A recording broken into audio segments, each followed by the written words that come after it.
Hello everyone! On today's episode of Tinkering with Terrius, we're going to be assembling the new Ryzen system. This new system is going to be my new video editing system, and if you watched the previous unboxing video, you would have seen all of the parts that are going to be going into it. Today though, we're going to be putting it all together, so let's get started. Got the AMD CPU cooler and some Noctua thermal paste because, like I said in the previous video, I plan on replacing the thermal compound on here, just because I want something that's going to be a little bit more forgiving when I have to take this off to replace it with a better cooler. We have the AMD 2700X processor. We have the Intel 760p NVMe drive. The two 8GB sticks of memory from Corsair. The little screws for the NVMe drive. These are important. I'm going to keep these safe. So we're going to use this motherboard box as our platform for assembling everything. So this gives us a nice platform to work on. Nice sturdy box. It's not going to have any issues. And of course it raises up the board a little bit. So there's this little lever on the side here that you want to push out and open it up. This is a zero insertion force CPU socket, which means that once this lever is up, the CPU will slide in without any resistance on it. And then of course when you bring this back down, it pinches the pins from the side and holds them in place and makes contact with them. On the motherboard here, this corner here has a triangle on the actual socket. It also has a little mark on the solder mask of the motherboard. This triangle will line up with the triangle on the CPU. Okay, so we have the processor in its little clamshell package here. You can see that none of the pins are bent. You want to be careful, of course, with this, and you should be able to see here. This is the triangle I was talking about. There's also a dot on the heat spreader. So these will be going to here. So that makes it fairly easy. It's in the same orientation as it's going to be going in the socket. There we go. CPU is installed. Hold down the little lever to engage all of the pins. There we go.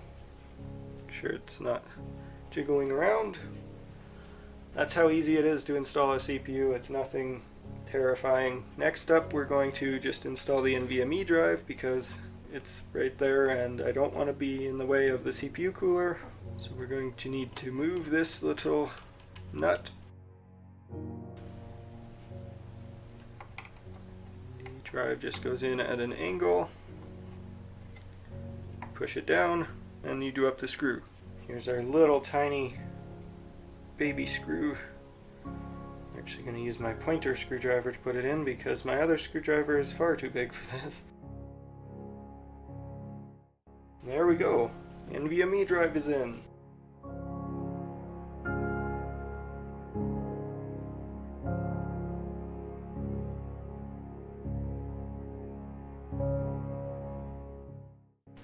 Just to make sure I didn't get any stuff on the CPU, any oil or anything from my fingers. Just going to clean it down with some rubbing alcohol as well, just to be safe. Put some Noctua thermal compound on. I don't think it really matters which direction you put on the stock cooler here. It's just a matter of which direction is most convenient for the cables.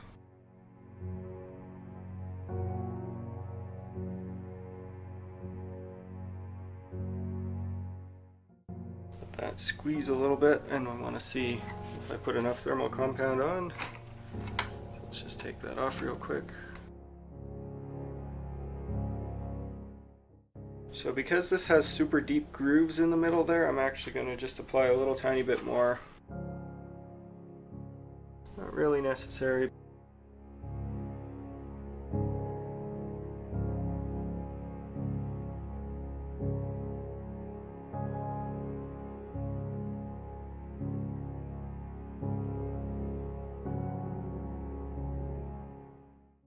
So in order to turn it on to test and make sure it's actually working, we're going to need to pop a video card in.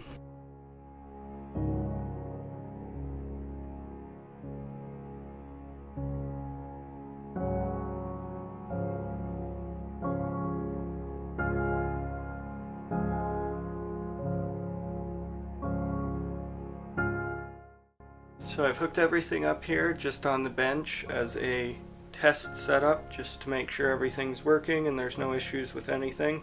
Everything is mounted, the monitor hooked up, have a mouse and a keyboard hooked up. I also have a USB stick with the latest BIOS version on it because we are going to update the BIOS on the motherboard while we have it all hooked up here. So it is important to be very careful with the system if it's like this.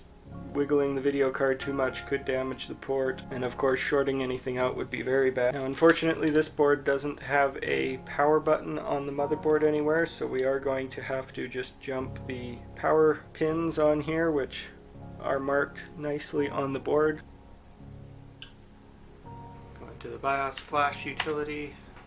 So this was the BIOS I downloaded off of the MSI website, and apparently we are actually running the current, it's the same version, but that is actually a nice surprise because that means that we don't need to flash the BIOS or anything. This means that everything seems to be working and we'll be able to put it into the case without any issues. So now we get to find out how it is to build in the Meshify C.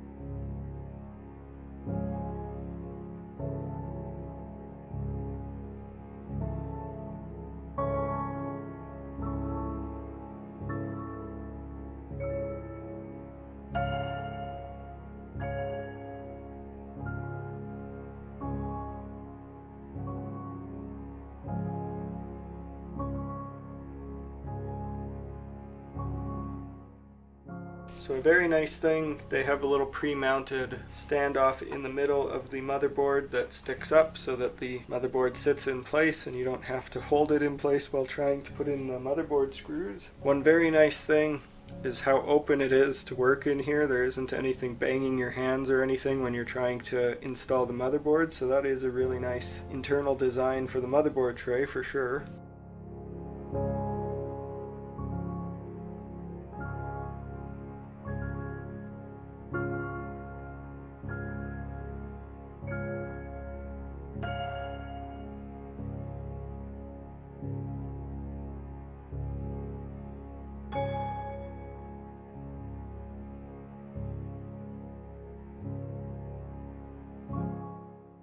The thumb screws from the factory are tightened beyond what you could actually undo by hand, but that's common. That's just so that they don't come loose in shipping.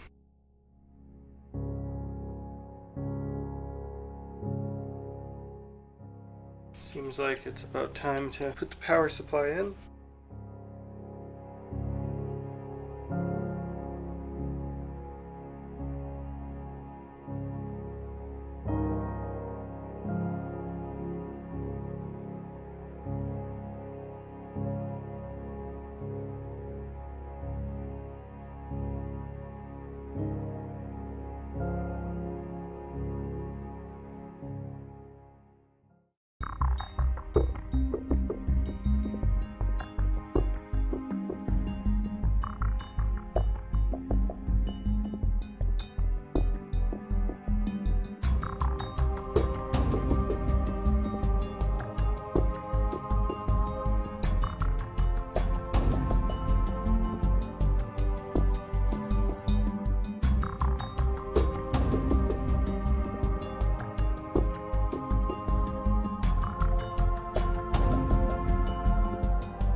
So as you can see here, the system build has been completed. Ooh.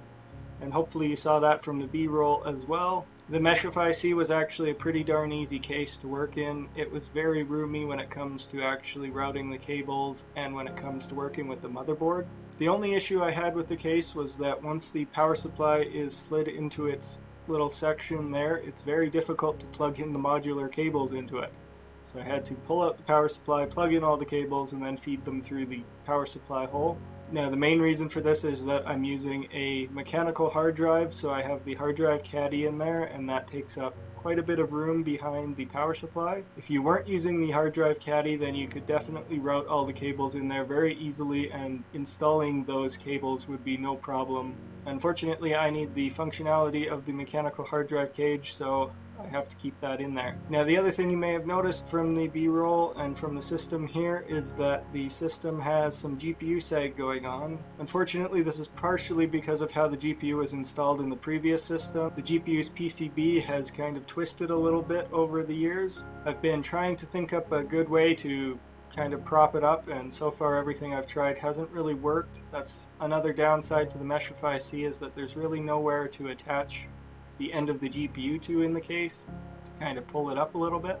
So I did end up having to make the build video and the performance video separately. I haven't actually finished recording the performance video. I've got all of the benchmarks and the spreadsheet with the tables all put together, but I haven't actually recorded the audio or anything for it yet, so that is still to come. But I hope you enjoyed this build video. If you have any questions or comments or suggestions for how to get rid of that GPU sag, be sure to leave them in the section below, or you can email them to me, or you can tweet them to me. If you haven't already, then consider subscribing to the channel and clicking the little bell icon so that you're notified when I post a new video. If you know anyone that might be interested in this build, then feel free to share this video with them.